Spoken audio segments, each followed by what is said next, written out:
We're at Blockchance with Willian Soriano from El Salvador. You're a congressman over there?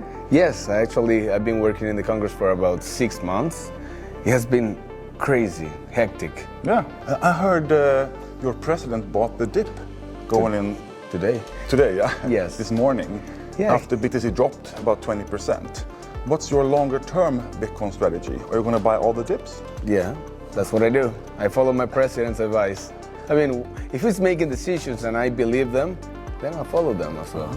How are things going with adoption in El Salvador now? Good. Let me give you some real important numbers. So I was just talking yesterday in the speech I gave that 3 months ago, only 30% of people had access to a bank account in my country.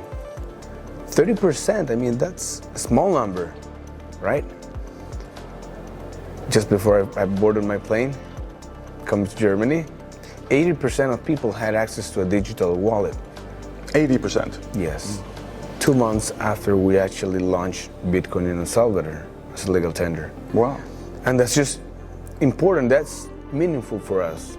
Because 2 months, it only took 2 months to actually reach these numbers. How many people are sending money back then to El Salvador in remittances from other countries? Do you know that? Yeah, so our country is receiving $7,000 million, which is $7 billion in remittances every single year, yearly, like nonstop.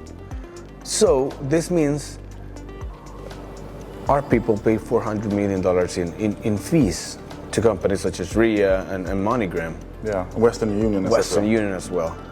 And that's money they don't have in their pockets anymore, right? Yeah.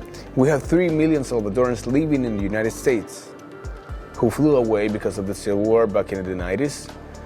And that turned into a very important part of our economy. But we've got to take care of them as well. As Salvadorans, we have US dollars as our national currency.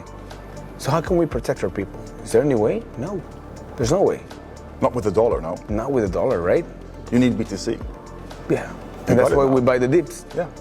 So you have placed also ATMs, I've heard, in like California, so El Salvadorans can send money back to El Salvador. Not only in California, we place them in the main cities of the United States, in the consulates, or the embassies you call them, so that our people can go there and actually put money in or get money. Put in cash then? Yeah, you can put cash in it and then you can send the remittance through the Chivo app. Yes. I'd also like to ask you about the Bitcoin city you're building. And that's when is that going to happen? It's great. We'll start building first quarter of 2022. After we issue the bonds, the volcano bonds, which are going to be give us all the liquidity we need to actually first build a geothermal power plant. We're going to use actually for mining Bitcoins and also for powering the whole city. And we're going to buy half of the $1 billion in Bitcoins. So we're planning on issuing 10 of them. 10 bonds? Yeah, 10 bonds. Also to be able to pay back IMF in the long run, I guess. Back in the 90s, after the Civil War, our country only had $2 billion in external debt. After 30 years of wrong governments and corruption, we hit $20 billion in external debt. 200? 20. 20 out. And that's a massive increase for our country. Yeah.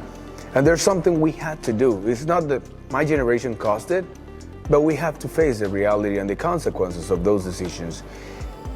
And we came out with the idea with our president that we have to do something, and pretty fast. And we found on Bitcoin the right tool to actually achieve our economic freedom in the short term and assure it for the long term as well, not only for us, but for all people. And who do you look to attract to the city, the Bitcoin city? What people do you want to attract to move in there? First, we want to attract investors, big investors, big people who actually are big people who are actually working in very important breakthroughs in the whole Bitcoin and blockchain things. But we also want to attract investors from all around the world, big, small, medium size, whatever they want. And that's our goal, to actually be the financial center for Latin America. That's our goal. That's our main goal. In what other ways can you capitalize on this blockchain and Bitcoin trend, so to speak? Maybe voting.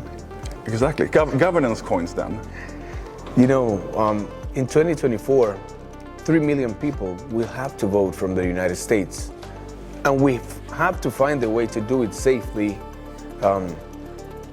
transparent. So moving the election process, voting onto a blockchain somehow, maybe. Well, that's just with my the Chiba idea. wallet. That's my suggestion. Interesting. But that might work. Might work, right? Yeah. And in the mainstream media in some countries, they portrayed it like there was big protests in El Salvador against this. But there's just a few people with some. Yeah. Let me quickly explain it to you. 90% of our people approve our president's government, and that's polls, and you can see it and you can fact check it. But opposition, they're running out of positions of power, but they still run the media. They run the media, okay. And they're getting financed by outsiders. And they go to small towns and they tell people, let's go this, and they pay them $10 a day. And people join them. So what we did was we sent people who actually interview them. They ask them, like, what are you doing here? They didn't even know what to answer. That's funny. And that's the reality. And that's the message you get outside. But if you go to El Salvador and see it for yourself, it's quite different. Yeah. It's totally different. But that's how it works. You know, politics, they try to make Bitcoin a politic topic, which is not, right? But I think our people actually right now understand that it's for their own good. And they've seen it. Every time they see a foreigner go to El Salvador and try to pay with Bitcoin, and they tell them, you use Bitcoin? No? All right, so if you use it, I'll pay you double. And they download it and they know, actually, they understand that it's easy to use, safe, and it's good. You know, it's money that wasn't supposed to be spent in our country, but it's now being spent in Bitcoin, and it stays there.